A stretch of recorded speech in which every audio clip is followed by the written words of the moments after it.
हमारी सेटिंग अल्हम्दुलिल्लाह बहुत अंदर तक हो चुकी है। हम जहाँ जिस थाने में कर देंगे, जितना आप यूट्यूब चैनलों पे कमा नहीं पाएंगे उससे ज़्यादा हम आपका खर्च करवा देंगे पैसा, कोर्ट और कचहरियों के चक्कर लगाते हुए। हमें अपने आप को भी बचाना है और आपको भी बचाना है। इस चीज़ को आप मत दीजिएगा, बस कह दिया है, नहीं होना चाहिए। रिकॉर्ड करिए, तखरीर बयान करिए, उसको दीजिए कि इस्लाम सबका मज़हब। आप उसमें अच्छी चीज़ें दीजिए कि इस्लाम सबके लिए है, मोहम्मद रसूलुल्लाह सबके नबी हैं। आप इस तरीके की हेडिंग बनाइए, इस तरीके की हेडिंग मत बनाइए मौलाना को हुआ एक लड़की से प्यार। एक थंबल ने बनाया ना, एक यूट्यूब चैनल वाले ने हमारी तकरीर रिकॉर्ड करके, मैंने वहाँ बयान किया आजकल लड़कियाँ मोबाइल पर गुफ्तगू कर रही हैं, बातें कर रही हैं, माँ बाप ने ढील दे रखी है, लड़कियां आज लोगों से बातें कर रही हैं और लड़कियों का माहौल बिगड़ चुका है। लड़कियां आज मोबाइल पे बातें करते करते प्यार करने लगी हैं। मैंने तकरीर ये किया है और उसने हेडिंग बनाई मौलाना को हुआ एक लड़की से प्यार।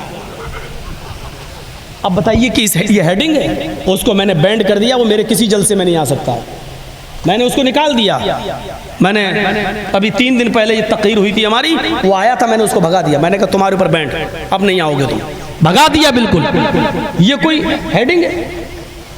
मैंने कहा इस्लाम सबके लिए, ये इस्लाम हिंदुओं का भी मजहब है, ये इस्लाम ईसाइयों का भी धर्म है। इस पर उसने हेडिंग बनाई कि मौलाना ने मोदी और योगी को ललकारा, मौलाना ने योगी और मोदी को भी दी इस्लाम की दावत। अब बताइए ये अब हेडिंग देंगे, मोदी और योगी का फोटो बना दिया और मेरा भी फोटो बना दिया। अरे यार, इन 2-2 कौड़ियों के लोगों के साथ मेरा फोटो क्यों दे रहे हो यार? जर्जीस की इज्जत उस वक्त भी रहेगी जब जर्जीस मर जाएगा, लेकिन इनकी इज्जत सिर्फ उस वक्त तक है जब तक ये हुकूमत में बैठे हुए हैं, और जब इनकी कुर्सी छिन गई तो इनके ऊपर भी कभी भी केस हो सकते हैं। ये तो किराएदार हैं, जाती मकान थोड़ी है। राहत इंदौरी ने कहा था ना, राहत इंदौरी ने कहा था जो आज साहिबे मसनद हैं कल नहीं रहेंगे, किराएदार हैं, जाती मकान थोड़ी है। आज जो अंजाम आजम खां भुगत रहे हैं कल ये उल्टा भी तो हो सकता है, लेकिन फ़र्क इतना है आज़म खां के जेल में जाने में और योगी जी में फ़र्क इतना है कि जब योगी पर मुकदमे हुए थे तो रो रहा था, मगरमच्छ के आंसू बहा रहा था लोकसभा के अंदर कि मुझे राजनीतिक षड्यंत्र का निशाना बनाया जा रहा है, बच्चों की तरह बिलक बिलक कर रो रहा था। लेकिन आज़म खां 2 साल से जेल में रहने के बाद भी बहादुरी की तरह लड़ रहे हैं, रोना उनके नसीब में नहीं है, आंसू नहीं बहाए हैं। ये फ़र्क है दोनों में, एक मधुमक्खी के, एक जो है आंसू बहाता है मगरमच्छ के, एक रोता है, एक बुज़दिली दिखाता है लोकसभा में, और दूसरा बहादुरी के साथ आज भी मुकदमा लड़ रहा है। हुआ है केस, लड़ रहा है मुकदमा, हमारे ऊपर भी केस हुए हैं, लेकिन आज तक मैंने किसी के हाथ पैर नहीं जोड़े हैं। अल्हम्दुलिल्लाह हर केस में बाइज्जत बरी हुए हैं, 2-3 चल रहे हैं उसमें भी बाइज्जत बरी होंगे। कभी कंप्रोमाइज के लिए उसके दरवाजे पर हम नहीं गए। हिंदुस्तान के अंदर एक खूबी है, मुकदमा बड़ा लंबा लड़ना पड़ता है लेकिन इंसाफ मिलता है, देर से मिले लेकिन मिलता है। हमें आज तक किसी मुकदमे में सज़ा नहीं हुई है, देर से फैसला हुआ लेकिन बाइज्जत बरी किया गया हूँ।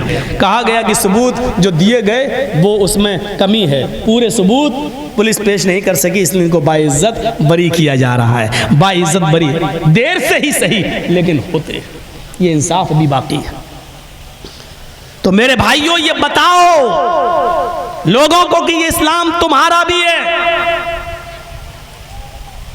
कुरान करीम की एक आयत में पढ़ता हूँ, उससे आप अंदाज़ा लगाइए कि इस्लाम क्या कहता है।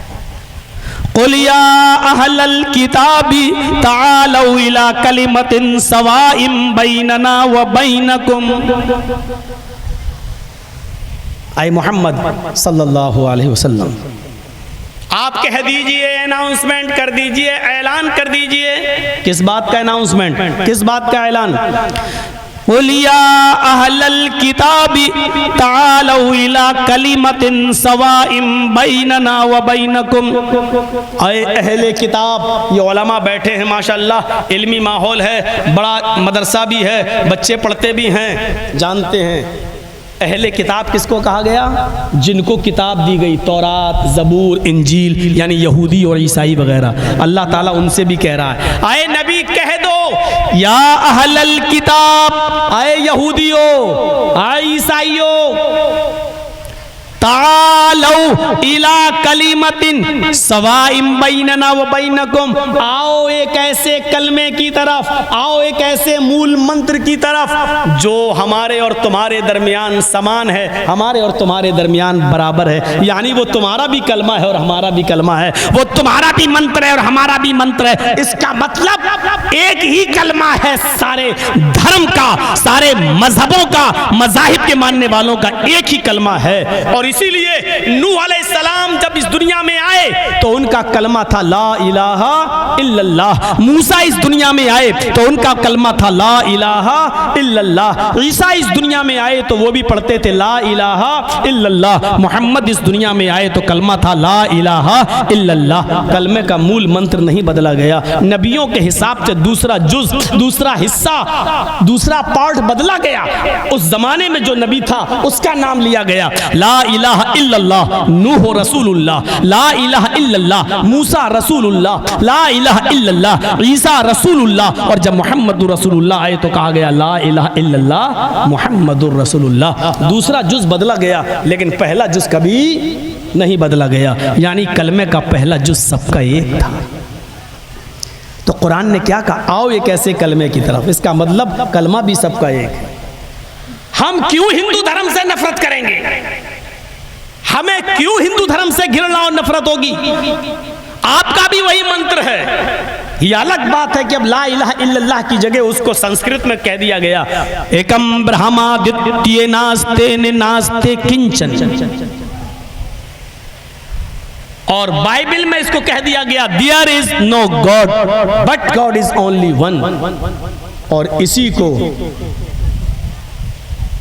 संस्कृत में अथर्ववेद के 20वें कांड के आधार पर अनकही का जुमला कह दिया गया ला इलाहा हरणे पापन इल्लल्लाह परमपिदम। और इसी को इस्लाम के अंदर ला इलाहा इल्लल्लाह कह दिया गया। एकम ब्रह्मादित्य नास्ते, एक ही ब्रह्मा है। ब्रह्मा मीन्स ब्रह्मांड का रचयिता और रचनाकार। थोड़ा पानी मंगा के रखिएगा, अगर नॉर्मल हो तो ज़्यादा अच्छा। हाँ नॉर्मल, हाँ। एकम ब्रह्मा, गर्मी काफ़ी है ना। एकम ब्रह्मा, एक ही ब्रह्मा है। अच्छा, ब्रह्मा क्या माना? ब्रह्मांड का रचयिता और रचनाकार, यानी दुनिया का बनाने वाला। इंग्लिश में कहेंगे क्रिएटर ऑफ यूनिवर्स। पूरी कायनात का खालिक कौन है? एक। द्वितीय नास्ते, दूसरा कोई नहीं। कितना स्पष्ट शब्दों में कह दिया, दूसरा कोई नहीं। ने, बिल्कुल नहीं।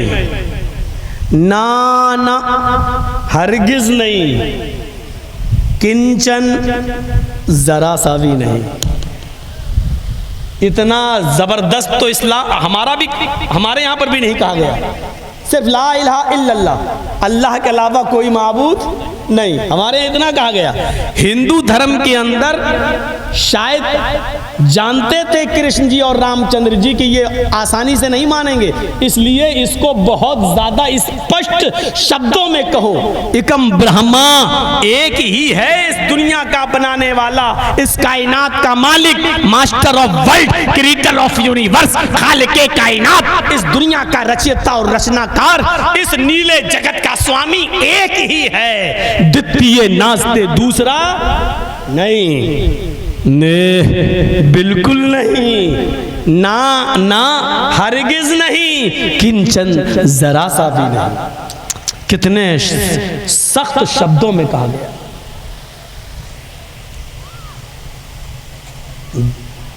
10 साल तो यही हो गए, 2012 से 22 तक। और मैं 1998 से तकरीर कर रहा हूँ, यानी जब मैं पढ़ता था तो पढ़ने के ज़माने से ही मैं स्पीच दे रहा हूँ। अपने तालिब इल्मी के ज़माने से, मेरी उम्र 17-18 साल थी, उस वक्त से मैंने तकरीरें करना शुरू की। और 17 साल की उम्र में मेरी पहली तकरीर बम्बई में बाल ठाकुरे के ख़िलाफ़ हुई थी, और उसी वक्त मैं गिरफ़्तार भी हो गया था, लेकिन नाबालिग होने की वजह से बच गया। 18 साल नहीं हो पाया था तो बच गया, जेल में नहीं ले जाया गया, बस वहीं पर हमारी सबसे पहले जो पुलिस थाने में जो ज़मानत भरी गई वो दिलीप कुमार ने भरी थी आकर। वो बांद्रा में रहते थे, उन्होंने कहा कुछ भी हो, लेकिन लड़का बोला तो इस्लाम के फेवर में था, बच्चा है हमारा, गलती कर गया। तो आया और 50,000 रुपये का उस ज़माने में मुचलका भरा गया पुलिस थाने में, और वहाँ देकर उसने हमको छुड़ाया था। और वो ज़माना भी बड़ा अजीब था, इसको भी दीजिएगा नहीं, हालात बहुत ख़राब है, लेकिन मैं बता दे रहा हूँ मेरे भाइयों, उस ज़माना वो बड़ा अजीब ज़माना था यार। उस ज़माने में भी यही आग लगाने की कोशिश की जा रही थी।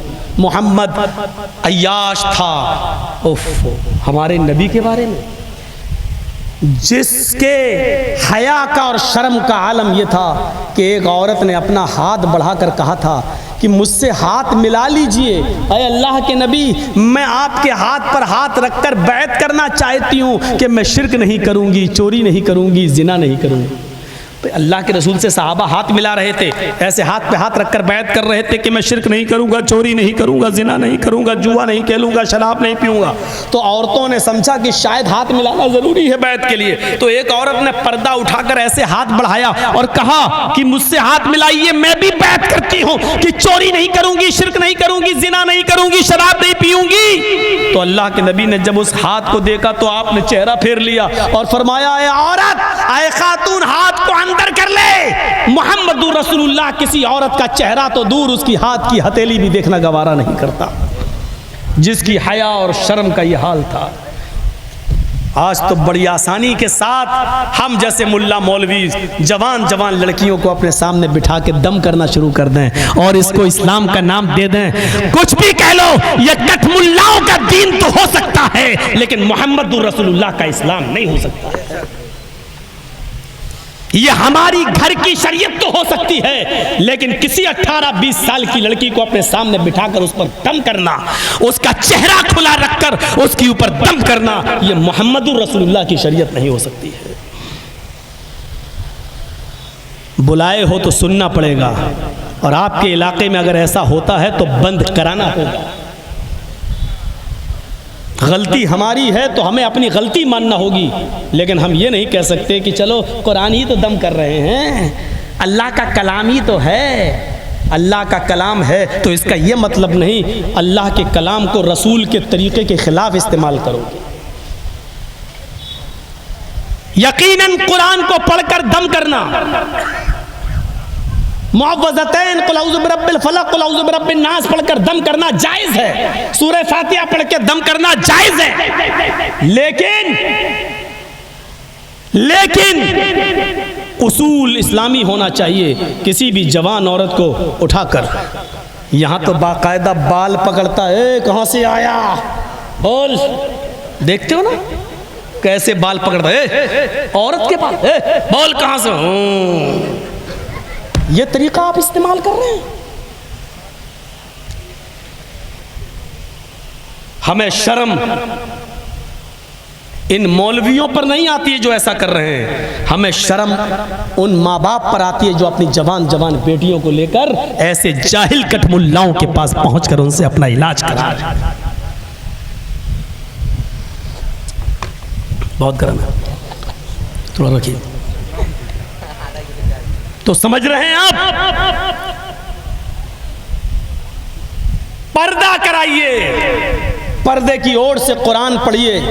जब आप कुरान की सूरतें पढ़ेंगे तो अपने आप उसके ऊपर जो होगा हाजिर हो जाएगा, फिर आप उससे कबुलवाइए जो कुछ कहना हो। लेकिन जवान औरत के सामने बिठा के डंडा लेके बाल खींच के मार रहे हैं, थप्पड़ पे थप्पड़ जड़ रहे हैं, ये तुम्हारे घर का खाना साज मसला तो हो सकता है, लेकिन शरीयत का मसला नहीं हो सकता। इतना याद रखिएगा। बात कट गई, कहां से घूम गई थी, बॉम्बे वाली बात। बहुत ख़राब मामला था उस वक्त भी। यही माहौल ख़राब करने की कोशिश उधर भी थी। कहा मोहम्मद अय्याश था। जिस नबी के पर्दे का ये हाल हो, हया और शर्म का ये हाल हो, उसके बारे में कहा जा रहा कि मोहम्मद अय्याश था। बाल ठाकुरे ने कहा था, और कहा था कि 11 औरतें रखता था मोहम्मद। रखते थे नहीं कहा था, रखता था। इन्ना लिल्लाहि व इन्ना इलैहि राजिऊन। फिर उसने कहा कि अगर मेरी सरकार आ गई और अगर मुझे देश का प्रधानमंत्री बना दिया गया, 10 दिन के अंदर अंदर हरा रंग में बंद कर दूंगा। ये मुसलमानों का जो रंग है, इस्लामी रंग, हरा रंग, इसको मैं बंद कर दूंगा। और तकरीर थी, देवबंदी, बरेलवी, शिया, सुन्नी, अहले हदीस, सारे मसलक के लोगों ने उसके खिलाफ एक जलसा किया था कि हमारे नबी की तौहीन हुई है, हमें कहना पड़ेगा। एक जलसा किया गया उसके खिलाफ, सब लोगों ने जमा होकर दिया। इत्तेफाक से मैं बम्बई गया हुआ था, मेरे पास भी दावत आ गई कि आपको भी थोड़ा बोलना पड़ेगा। हमने कहा ठीक है चलो बोल देंगे। वहाँ तकरीर करने के लिए जब मैं, तो मुझे उधर भी सबसे बाद में ढकेल दिया गया। ये मेरे साथ हमेशा होता रहा है। 17 साल से लेकर आज मेरी उम्र 42 साल हो रही है। आज तक मैं जहाँ भी गया हूँ मुझे सबसे बाद ही में ढकेला गया। शायद मैं सबसे गिरे हुए इलाके का हूँ, इसलिए मुझे गिरा हुआ टाइम दिया जाता है। तो मेरे भाइयों,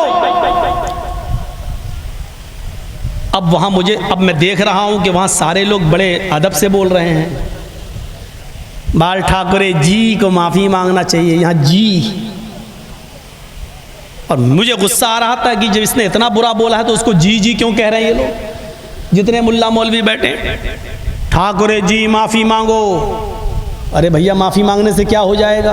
तुम कौन होते हो? उसने गुस्ताखी की नबी की शान में, तो तुम कौन होते हो माफ़ करने वाले अगर वो माफ़ी भी मांग ले तो? बात यह होनी चाहिए थी कि उसको कानूनी तौर पर सज़ा मिलनी चाहिए, केस होना चाहिए और अरेस्ट होना चाहिए, और भारत का जो कानून कहता है उसके मुताबिक उसको सज़ा मिलनी चाहिए। माफ़ी मांगने का क्या? तो सब ने बोला। उस वक्त इमाम बुखारी साहब भी थे, वो आज तो अहमद बुखारी साहब हैं, इनके वालिद साहब थे वो अब्दुल्ला बुखारी साहब, उनका भी था बयान। उन्होंने भी यही कहा था कि बहुत गलत बात हुई है, हमारे नबी की शान में गुस्ताखी हुई है, माफ़ी मांगी जाए। लेकिन 17 साल की उम्र थी मेरी। कहते हैं कि ये उम्र बड़ी ख़तरनाक होती है। 17 का मतलब खतरा। अब हमारा जब नंबर आया तो हमको क्या मालूम था कि हालात इतने ख़राब हो जाएंगे मेरी तकरीर के बाद। मैंने कहा कोई माफ़ी आफ़ी नहीं। मैंने कहा कि बाल ठाकुरे ने जो ये बोला है कि मेरा नबी अय्याश था, मोहम्मद अय्याश था, मैं पूछना चाहता हूँ हिंदू धर्म के ठेकेदार बाल ठाकुरे से। मैंने जी भी कुछ नहीं कहा। मैंने कहा होगा, अपने घर का नेता है तू, आसमान से तू उसी तरह पैदा हुआ जिस तरह हम अपनी माँ के पेट से पैदा हुए हैं। बड़े कैसे हो गए? सब बराबर हैं, भारत का हर नागरिक बराबर दर्जा रखता है। तो मैंने कहा कि अगर 11 बीवी रखने वाला अय्याश हो गया तो मुझे ठाकुरे बताए, महाभारत में लिखा है कृष्ण कन्हैया की 16,108 गोपियां थीं। कितनी थीं? 16,108। और कृष्ण जी उनके कपड़े उठाकर बरगद के पेड़ पे चढ़ जाते थे। जब वो नहाती थी किसी गंगा में तो कपड़े उतार के अंदर नहा रही हैं नदी में। कृष्ण जी ऐसे थे कि कपड़े उठा के चढ़ गए बरगद के पेड़ पे। अब तुम निकलो ऐसे ही बाहर। अब लड़कियां जब बाहर निकलती थी तो देखती थी कपड़े नहीं हैं। कृष्ण जी बांसुरी बजा रहे हैं पू करके वहाँ। अब लड़कियों की नज़र पड़ती वहाँ तो कहती हैं ये तो कृष्ण जी हैं, कपड़े ये। बोले मेरे पास आओ और कपड़े ले जाओ, ये महाभारत में लिखा। मैं क्या करूं? अब मैंने ये बयान करना शुरू कर दिया और वहां देख रहा हूं एक एक करके पुलिस वाले आते चले जा रहे हैं। अब मैं समझा कि सिक्योरिटी के लिए आ रहे हैं, मुझे क्या मालूम था ये पकड़ने के लिए आ रहे हैं। 17 साल की उम्र, इतना समझदारी नहीं थी। मैंने कहा बताओ, कृष्ण जी कह रहे हैं कि इधर आओ। तो लड़कियां मारे शर्म के एक हाथ ऊपर रख लिया, सीना छिपा लिया, एक हाथ शर्मगाह पे रख लिया ऐसे और चलने लगी। कपड़ा लेने के लिए। तो किशन जी बोलते नहीं, दोनों हाथ छोड़ दो, ऊपर से हाथ हटाओ, नीचे वाला भी हाथ हटाओ, दोनों हाथ खोल कर आओ मेरे पास। मैंने कहा बाल ठाकुरे जी क्या कहोगे कृष्ण जी के बारे में? हमारे नबी ने तो हाथ की हथेली तक देखना गवारा नहीं की, और मुकाबला कर रहे हो तुम हमारे नबी का, तकाबुल कर रहे हो हमारे नबी का कृष्ण जी से। 11 बीवी रख ली तो अय्याश, और 16,108 रखता था, उसको क्या कहोगे? फिर मैं आ गया हरे रंग पर। मैंने कहा ठाकुर जी तुम क्या, तुम्हारे बाप, ये शब्द मेरा मौजूद है, तुम क्या, तुम्हारे बाप भी हरा रंग बंद नहीं कर पाएंगे। हमने कहा कितनी हरी चीजों पर पाबंदी लगाओगे? तुम तो सब्जियां भी खाते हो तो हरे रंग की खाते हो। अल्हम्दुलिल्लाह तुम सब्जियां भी खाते हो तो वो भी इस्लामी रंग से रंगी हुई हैं। हमने कहा लौकी, परवल, पालक, मेथी, ये सारी चीजें जो खाते हो, ये सारी सब्जियां हरे रंग से रंगी हुई हैं। हमने कहा आपके लाल रंग से रंगी हुई 2 ही 3 चीजें आती हैं, एक शलजम, एक टमाटर, एक गाजर। हमने कहा और भी कुछ लाल चीजें हैं जो हम लोग खाते हैं। अगर लाल रंग से इतना प्यार है तो तुम भी खाना शुरू कर दो। हमने तो वहां नाम भी ले लिया था, यहां नाम नहीं लूंगा, कभी कभी भरोसा उड़ भी जाता है कि मैंने तो नाम भी ले लिया था। बस इतना ही बोल पाया था, आगे कुछ बोलने ही नहीं दिया, वहीं रोक दिया गया और हाथ में हथकड़ी डाल दी। उस वक्त में इतना और पतला दुबला था कि हथकड़ी भी निकल जाती थी हाथ से। तब उन्होंने पकड़ लिया कस के ऐसे, चलिए। बांद्रा के थाने में हमको ले जाया गया, रात भर रखा गया, सुबह जेल पहुंचाने की तैयारी थी। पता चला नाबालिग है, मामला यहीं सिपटा दो, निपटा दिया गया। दिलीप कुमार बेचारा रात ही में आए, 50,000 का मुचलका भरा, जमानत मिल गई, वहीं से छोड़ दिया गया। लेकिन दूसरे दिन मुझे जाना पड़ा ठाकुर जी के पास। उन्होंने कहा इसको लेके आओ। दिलीप कुमार हमको लेके वहाँ पहुँचे, गया, बहुत देर बात हुई, सिग्नेचर हुए, लिखा गया, हलफनामा बना, आज तक मेरे पास रखा हुआ है वो हलफनामा। वो लिखा गया, एग्रीमेंट हुआ, आज के बाद न तुम मेरे खिलाफ बोलोगे न हम तुम्हारे खिलाफ बोलोगे। हमने कहा हम जैसे मामूली लोगों के खिलाफ आप बोलिए, लेकिन इस्लाम के खिलाफ नहीं।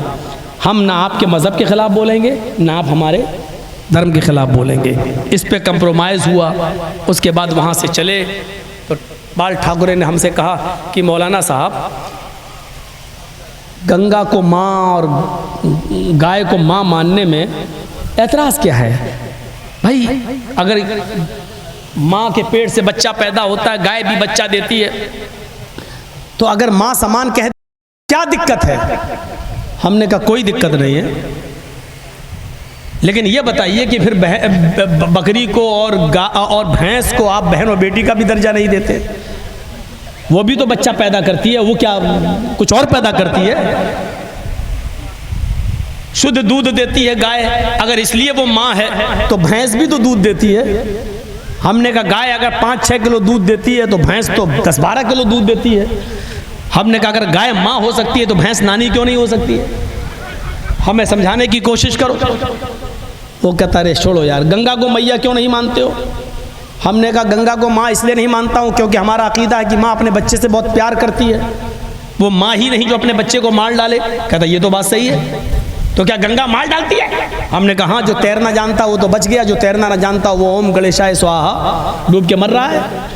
सैलाब आ जाता है, कितनी गंगा पानी से जब भर जाती है तो गांव के गांव डुबो देती है और तबाह कर देती है, तमाम लोगों को बहा ले जाती है। वो माँ हो सकती है जो अपने बच्चों की जान ले ले? आप बताइए, इसको माँ कहोगे या डाइन? डाइन आइन मत बोलो, चुप रहो। ये आप नहीं बोलेंगे, ठीक है आप नहीं मानते मत मानिए, डाइन कहेंगे आप? मैंने कहा मैं आपसे पूछ रहा हूँ कि जो अपने बच्चे की जान ले ले वो माँ है या डाइन? आप क्या कहेंगे? अच्छा ठीक है, चलिए कोई बात नहीं। वाह, छोड़ दिया, लाल बत्ती वाली गाड़ी पे बिठाया और हमको वहाँ से कुरला जाना था, उसने हमें कुरला तक छुड़वाया, इज्जत किया, ऐसी बात नहीं है।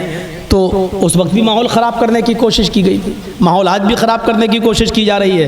लेकिन फ़इन्न मअल उसरि युसरा, हर परेशानी के बाद आसानी। जो दिन आज है वो कल नहीं रहेंगे, होता है ऐसा। और ये अज़ाब के छोटे छोटे झटके ये आते हैं और आएंगे। हो सकता है कि अल्लाह तबारक व तआला ही की तरफ से हो कि तुम एक हो जाओ, तुम एक जहती अपने अंदर, इत्तिफाक अपने अंदर पैदा कर लो, वरना तुम्हें इसी तरीके से काटा और मारा जाता रहेगा और तुम्हारी मस्जिदों को इसी तरीके से बर्बाद किया जाता रहेगा। तुम हमारे घर की भी हिफाजत नहीं कर सकते हो, इसलिए एक हो जाओ। हो सकता है ये अज़ाब के छोटे छोटे झटके हमको सबक सिखाने के लिए आ रहे हो, हमको रास्ते पे लाने के लिए आ रहे हो, इसलिए हमें और आपको तैयार हो जाना चाहिए। इत्तिफाक और इत्तेहाद का एक धागे में हमें और आपको शामिल हो जाना चाहिए। अब ये दौर गया, तेरे पीछे मेरी नमाज नहीं, मेरे पीछे तेरी नमाज नहीं, इसको भूल जाइए। चाय हटा दीजिए, पानी दीजिए, इतनी कड़ी चाय लग रहा, कड़वी चाय। हाँ, तो सुनिए मेरे प्यारे साथियों, इस्लाम वो मजहब है जो दूसरों से भी कह रहा, आओ एक ऐसे कलमे की तरफ जो हमारे और तुम्हारे दरमियान बराबर है। इसी तरीके से जैसे इस्लाम सबके लिए है,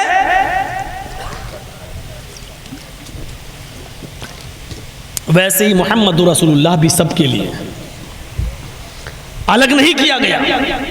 हमें जोड़ा है, तौहीद को मजबूत किया गया है। इस्लाम कबूल करने के बाद इस्लाम हमें सबसे पहला दर्स क्या देता है?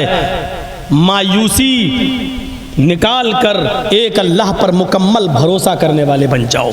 सारी दुनिया तुम्हारी मुखालिफत करे, सारी दुनिया तुम्हें मिटाना चाहे मिटाए, लेकिन जब तक अल्लाह तुम्हें मिटाना नहीं चाहेगा तुम्हें कोई ताकत मिटा नहीं सकती। इस्लाम हमें सबसे पहले ये भरोसा और एतमाद हमारे अंदर पैदा करता है।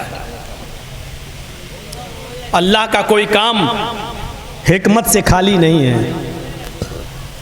अपनी अक्ल को मत दौड़ाओ, ऐसा क्यों हो गया, इसमें क्या रीज़न है। जो कह दिया मोहम्मद रसूलुल्लाह और जो कह दिया इस्लाम ने, हमें मान लेना, चाहे हमारी अक्ल में आए चाहे हमारी अक्ल में ना आए। एक दहरिया लेटा हुआ था एक पेड़ के नीचे, वो पेड़ था आम का।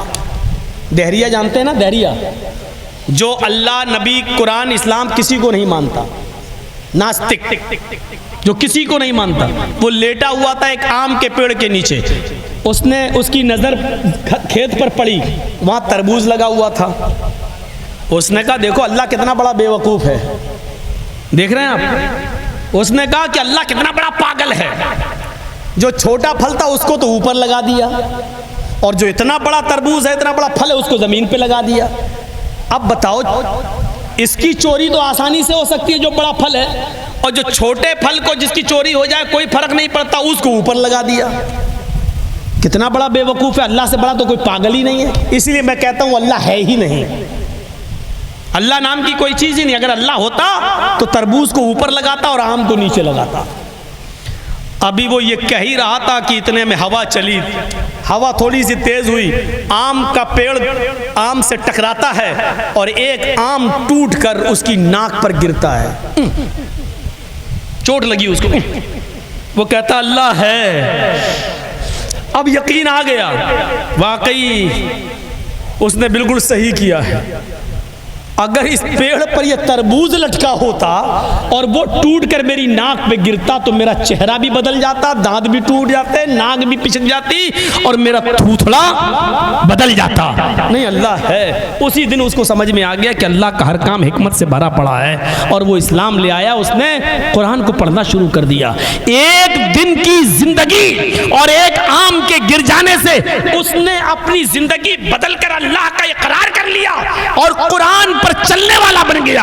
फिर वो कुरान का दाई बन गया। लेकिन हमारी पूरी जिंदगी आज इस्लाम पे गुजरी है। हम आज ये नहीं समझ पा रहे हैं कि अल्लाह का पावर क्या है, अल्लाह की ताकत क्या है, बेटा कौन देता है, बेटी कौन देता है, रिस्क के दरवाजे कौन खोलता है, हमारे अनाजों में बारिश बरसाकर हमारे खेतों से अनाज कौन पैदा करता है, हमारी बिगड़ी हुई कौन बनाता है, हमारा मुश्किल कुशा कौन है, हमारा फरियाद दर्द कौन है, हमारी फरियादें सुनने वाला कौन है। आज पूरी जिंदगी हमारी 80-80 साल और 90-90 साल की इस्लाम के हालत में गुजर गई, लेकिन अभी तक हम अल्लाह के पावर और अल्लाह की ताकत को नहीं पहचान पा रहे हैं। ये हमारे जमाने का सबसे बड़ा अलमिया है, ये इस दौर का सबसे बड़ा दुख है, ये जमाने का सबसे बड़ा अलमिया है कि आज तक हम अल्लाह को कमजोर ही समझे बैठे हैं और हमने अल्लाह से ज्यादा पावर और अल्लाह से ज्यादा ताकत हमने अल्लाह की मखलूक और अल्लाह के बंदों को दे रखी है। ये हमें समझने की जरूरत है। वो एक झटके में समझ गया। सन 1957 की बात है, मैं जो बताने जा रहा हूं उसको गौर से सुनिएगा। उस जमाने के अंदर ट्रेनें जो चलती थीं वो इलेक्ट्रॉनिक इंजन से नहीं चलती थी, बल्कि कोयले वाले इंजन से चलती थी। और छोटी लाइन थी गोरखपुर से गोंडा, 200 किलोमीटर छोटी लाइन गोरखपुर से जब चलती थी तो नौगढ़, बढ़नी, बलरामपुर, तुलसीपुर होते हुए वो गोंडा आती थी। और उस वक्त उस ट्रेन के ड्राइवर थे मोहम्मद कासिम। 20 साल से वो ट्रेन की ड्राइवरी कर रहे थे। गोरखपुर से उन्होंने ट्रेन स्टार्ट की, बढ़नी को क्रॉस करने के बाद, तुलसीपुर, बलरामपुर को क्रॉस करने के बाद उनकी गाड़ी जब गोंडा की तरफ आगे बढ़ती है और राप्ती नदी के ऊपर से गुजरती हुई पुल को क्रॉस करके जब आगे बढ़ी तो उन्होंने क्या देखा, 50 मीटर की दूरी पर एक लड़की खड़ी है और वो ट्रेन के सामने आकर रुक जाती है, बल्कि लेट जाती है और वो इस ट्रेन से कटना चाह रही है। उसने अपना जिस्म, अपना शरीर ट्रेन की पटरी पर रख दिया। अब आप चाहे जितने ब्रेक लगाएं, लेकिन 50 ट्रेन के ब्रेक फौरन नहीं लगते हैं। ये साइकिल और बाइक की तरह नहीं कि यहाँ लगाओ और गाड़ी रुक जाए। ट्रेन के ब्रेक मेरे भाइयों 1-2 किलोमीटर पहले से लगाना पड़ते हैं और फिर धीरे धीरे जाकर रोका जाता है ट्रेन को। मोहम्मद कासिम ने जब उस लड़की को देखा, ज्यादा दूर नहीं है और वो लेट गई है, 17-18 साल की वो खूबसूरत लड़की पता नहीं क्यों मरना चाहती है, लेकिन मोहम्मद कासिम ने ब्रेक लगाए, लड़की को बचाने की पूरी कोशिश की और हैवी ब्रेक लगाए। गाड़ी रोकने में वो कामयाब हुए। ब्रेक इतने हैवी थे कि ट्रेन का हर डब्बा हिल गया। पैसेंजर्स जो ट्रेन में बैठे थे उनको झटका लगा, लेकिन एक लड़की को बचाने के लिए उन्होंने ये रिस्क मोल लिया और गाड़ी को रोक लिया। जब झांक कर देखते हैं तो क्या देखते हैं कि उस लड़की में और हमारी गाड़ी के पहिए में सिर्फ एक बित्ते का, एक बालिश का फर्क रह गया, बस इतना फर्क। अगर इतनी और पहिया अगर आगे बढ़ जाता तो लड़की पर चढ़ जाता। कासिम साहब ने ठंडी सांस ली, चलो कम से कम उस लड़की को मैंने बचा लिया। जैसी ट्रेन से उतरते हैं, इतने में खेतों में काम करने वाले लोग भी उस लड़की के पास आ जाते हैं। क्या हुआ? ट्रेन की पटरी से उस लड़की को उठाया जाता है, नाक पे उंगली रखी जाती है, धड़कन देखी जाती है। नतीजा ये निकलता है कि जब उस लड़की को टटोला जाता है, उसको झिझोड़ा जाता है, तो पता चलता है कि वो लड़की तो हार्ट अटैक से मर चुकी है। गौर कर रहे हैं आप? ट्रेन का पहिया आने से पहले ही उस लड़की का हार्ट अटैक हो गया, लड़की मर चुकी है। मोहम्मद कासिम का बयान है कि मैंने अपनी जिंदगी में 20 साल से मैं ट्रेन चला रहा हूं, लेकिन 20 साल की जिंदगी में मैंने इतने हैवी ब्रेक कभी नहीं लगाए जो आज लगाए। और मैंने आज पूरी कोशिश की इस लड़की को बचाने की, इस लड़की पर ट्रेन का पहिया न चल पाए। मैंने पूरी कोशिश की और मैं कामयाब भी हुआ, लेकिन आज मुझे पुख्ता यकीन हो गया कि मौत और जिंदगी का मालिक कोई इंसान नहीं है, वो तो अल्लाह की जात है। मैं बचाना चाहता था लेकिन लड़की को बचा नहीं सका, क्योंकि उसकी मौत का मुकद्दर तो अल्लाह पहले ही लिख चुका था। तो मेरे प्यारे साथियों, इतना याद रखिए कि मौत और जिंदगी, अगर आप किसी की बचाना चाह रहे हैं मौत जिंदगी, तो ये आपका काम नहीं है, और आप किसी की जिंदगी लेना चाह रहे हैं तो ये आपके हाथ में नहीं है। मोहम्मद कासिम ने बचाने की कोशिश की, ट्रेन रोक भी दी, पहिया चला भी नहीं है, चढ़ा भी नहीं है उसके ऊपर, लेकिन लड़की पहिया चढ़ने से पहले ही मर चुकी है, हार्ट अटैक हो चुका है। यानी तुम बचाना चाहो तो ज़रूरी नहीं कि तुम कामयाब हो जाओ। मा तशाऊना इल्ला अन यशा अल्लाह, जो तुम चाहो ज़रूरी नहीं कि वो पूरा हो जाए, ज़रूरी ये है अल्लाह चाहेगा वही पूरा होगा। मेरे भाइयों, ये तौहीद, ये रिश्ता, इस्लाम हमें सबसे ज़्यादा इस रिश्ते से जोड़ता है। बैठिए, संजीदगी के साथ सुनिए, अभी कुछ और बातें आपके सामने आएंगी, सुनते जाइए। ये इस्लाम है जो सबसे ज्यादा आपको अल्लाह रब्बुल आलमीन से जोड़ता है, भरोसे को मजबूत करता है। आज हमारे खिलाफ जो षड्यंत्र रचे जा रहे हैं, हमें मारने की और प्लानिंग की जा रही है, फिर अल्लाह पर तवक्कुल करिए और भरोसा रखिए। इनके चाहने से कुछ नहीं होता है, इनके चाहने से कुछ नहीं होता है जब तक कि अल्लाह रब्बुल आलमीन न चाहे। इनके चाहने से कुछ नहीं होता है। बस हमें अपने आमाल की इस्लाह करने की जरूरत है। अपनी तौहीद को मजबूत रखिए और इस्लाम पर अमल करिए। इस्लाम सबका है, अमल करिए। जिस तरह इस्लाम सबका है, नबी भी सबके हैं।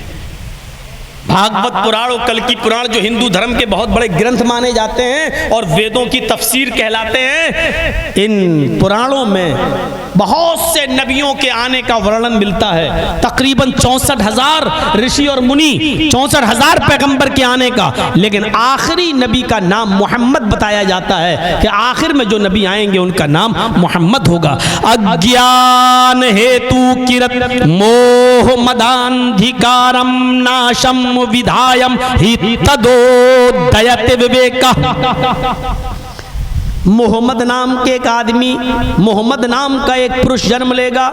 मोह अज्ञान हेतु किरत, जिहालत को खत्म करेगा। मोह मदान्धिकारम, उसका नाम मोहम्मद होगा। अंधिकारम नाशम, उसके आने के बाद अंधेरा नाश हो जाएगा।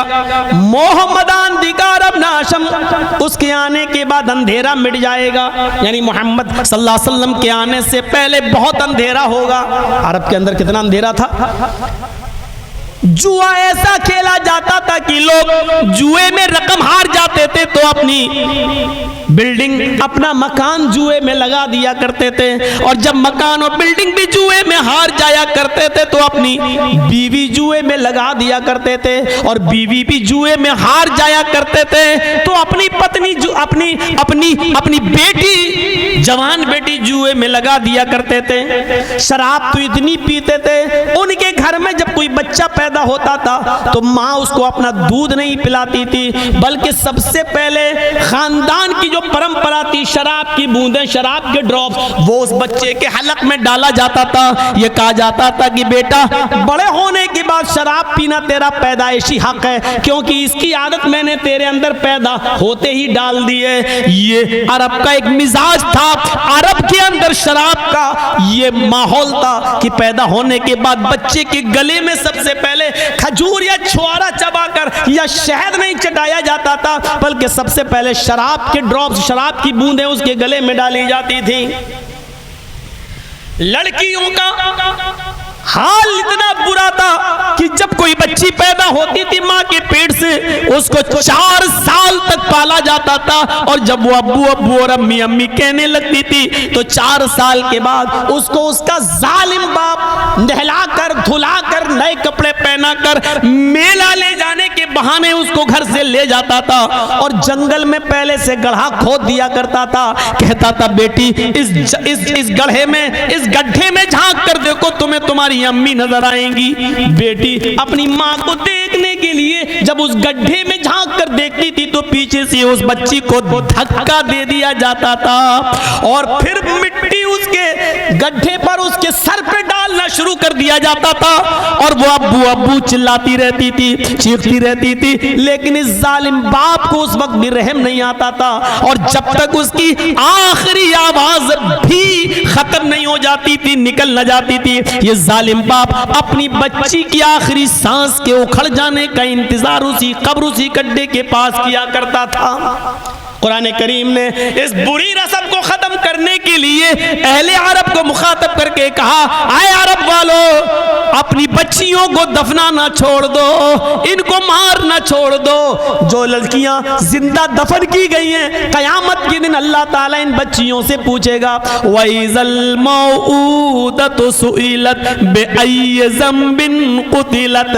आए बच्चियों, आए अपने माँ बाप की बेटियों, तुम्हें किस जुर्म में दफन किया गया, तुम्हें किस जुर्म में मारा गया, तुम्हारे बाप ने किस जुर्म में तुम्हें कब्र में गड्ढे में गाड़ा है। ये छोटी छोटी बच्चियां 4 साल की अपनी जबान से चीख चीख कर कहेंगी, आय अल्लाह मुझे नहीं मालूम कि मेरा जुर्म क्या था, मुझे नहीं मालूम कि मेरा कसूर क्या था, मुझे नहीं मालूम कि मेरी गलती क्या थी।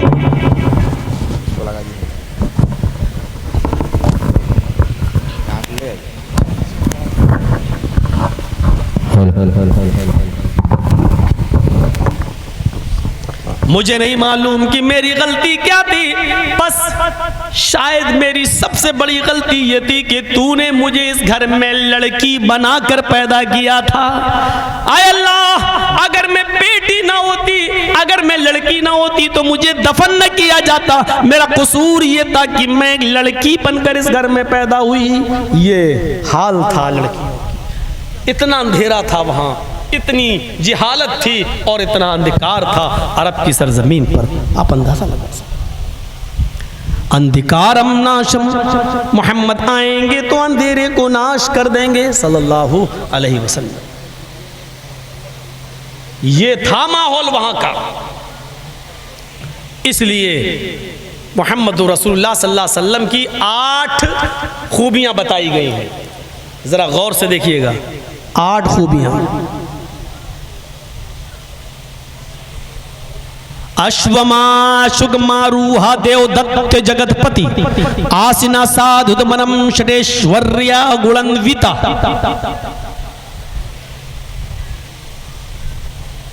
आखिरी नबी को कल्कि को एक घोड़ा दिया जाएगा।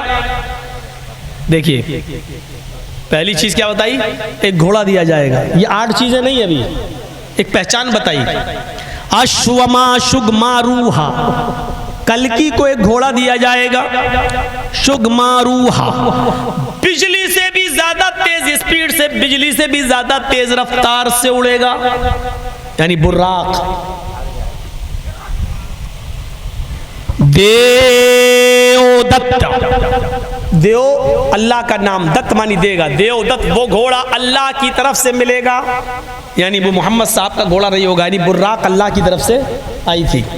जगतपति, और ये बुर्राक उसके लिए आएगी जो पूरे विश्व का रक्षक होगा। जगत मानी, जगत मानी दुनिया, जगत मानी विश्व, और पति मानी मुहाफिज, पति मानी रक्षक। जगतपति का तर्जमा क्या होगा? जगतपति की मीनिंग जो पूरी दुनिया का मालिक, पूरी दुनिया का रक्षक।